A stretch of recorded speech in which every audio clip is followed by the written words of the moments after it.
Your Highness, Excellencies, ladies and gentlemen,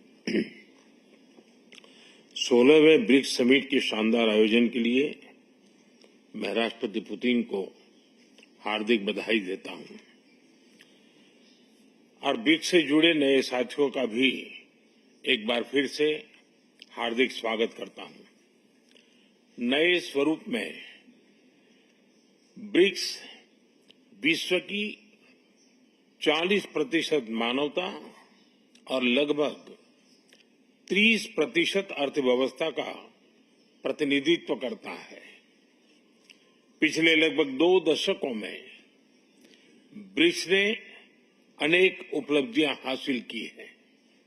मुझे विश्वास है कि आने वाले समय में यह संगठन वैश्विक चुनौतियों का सामना करने के लिए और अधिक प्रभावी माध्यम बनकर के उभरेगा। फ्रेंड्स, मैं न्यू डेवलपमेंट बैंक के अध्यक्ष हर एक्सेलेंसी दिल्मा रूसेफ का अभिनंदन करता हूं। पिछले 10 वर्षों में यह बैंक ग्लोबल साउथ के देशों के विकास के लिए महत्वपूर्ण विकल्प के रूप में उभर रहा है। भारत के गिफ्ट सिटी के साथ साथ अफ्रीका तथा रूस में रीजनल सेंटर्स के खुलने से इस बैंक की गतिविधियों को बल मिला है और लगभग $35 बिलियन के डेवलपमेंट प्रोजेक्ट्स सैंक्शन किए गए हैं। एनडीबी को डिमांड ड्रिवन सिद्धांत पर काम करते रहना चाहिए और बैंक का विस्तार करते हुए long term financial sustainability, healthy credit rating और मार्केट एक्सेस सुनिश्चित करने पर प्राथमिकता रहनी चाहिए। फ्रेंड्स, नए स्वरूप में ब्रिक्स $30 ट्रिलियन से भी ज्यादा बड़ी इकोनॉमी है। हमारे आर्थिक सहयोग को बढ़ाने में ब्रिक्स बिजनेस काउंसिल और ब्रिक्स विमेन बिजनेस अलायंस की विशेष भूमिका रही है। इस वर्ष ब्रिक्स के अंदर WTO reforms, trade facilitation in agriculture, resilient supply chains, e commerce और स्पेशल इकोनॉमिक जोन को लेकर जो सहमति बनी है, उससे हमारे आर्थिक सहयोग को बल मिलेगा। इन सब पहलों के बीच हमें स्मॉल और मीडियम स्केल इंडस्ट्री के हितों पर भी फोकस करना चाहिए। मुझे खुशी है कि 2021 में भारत की अध्यक्षता के दौरान प्रस्तावित ब्रिक्स स्टार्टअप फोरम इस वर्ष लॉन्च किया जाएगा। भारत द्वारा दिया गया रेलवे रिसर्च नेटवर्क का इनिशिएटिव भी ब्रिक्स देशों के बीच लॉजिस्टिक्स और सप्लाई चेन कनेक्टिविटी बढ़ाने में अहम भूमिका निभा रहा है। इस साल ब्रिक्स देशों में यूनिडो के साथ मिलकर इंडस्ट्री 4.0 के लिए स्किल्ड वर्कफोर्स तैयार करने पर बनी सहमति बहुत ही महत्वपूर्ण है।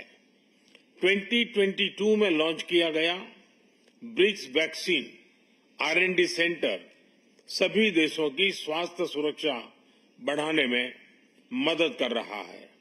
हमें डिजिटल हेल्थ में भारत का सफल अनुभव ब्रिक्स पार्टनर्स के साथ साझा करने में खुशी होगी। फ्रेंड्स, क्लाइमेट चेंज हमारी साझी प्राथमिकता का विषय रहा है।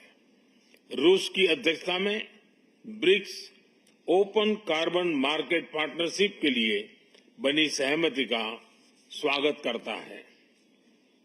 भारत में भी green growth, climate resilient infrastructure और ग्रीन ट्रांजिशन पर विशेष रूप से बल दिया जा रहा है।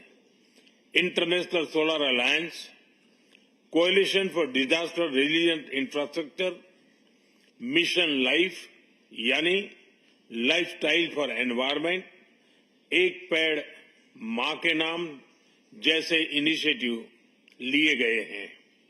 पिछले वर्ष COP28 के दौरान हमने ग्रीन क्रेडिट जैसे महत्वपूर्ण पहल की शुरुआत की। मैं ब्रिक्स पार्टनर्स को इन इनिशिएटिव से जुड़ने के लिए आमंत्रित करता हूं। ब्रिक्स के सभी देशों में इंफ्रास्ट्रक्चर के निर्माण पर विशेष रूप से बल दिया जा रहा है। भारत में मल्टी मॉडल कनेक्टिविटी को तेजी से बढ़ाने के लिए हमने गति शक्ति पोर्टल बनाया है। इससे इंफ्रास्ट्रक्चर विकास के लिए इंटीग्रेटेड प्लानिंग और इम्प्लीमेंटेशन में मदद मिली है और लॉजिस्टिक कॉस्ट कम हुई है। हमारे अनुभव आप सभी के साथ साझा करने में हमें खुशी होगी।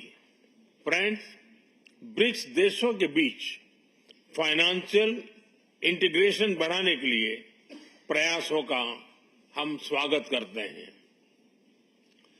लोकल करेंसीज में व्यापार और सुगम रूप से क्रॉस बॉर्डर पेमेंट से हमारा आर्थिक सहयोग सुदृढ़ होगा।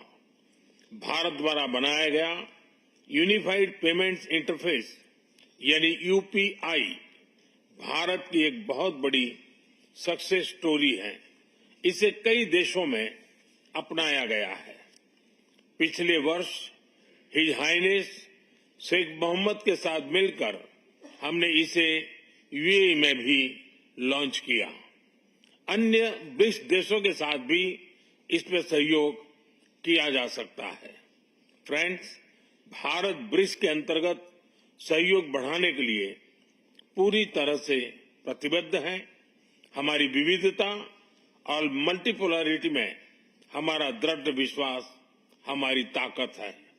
हमारी यही ताकत और मानवता में साझा विश्वास हमारी भावी पीढ़ी के समृद्ध और सशक्त भविष्य को सार्थक रूप देने में सहयोग होगा।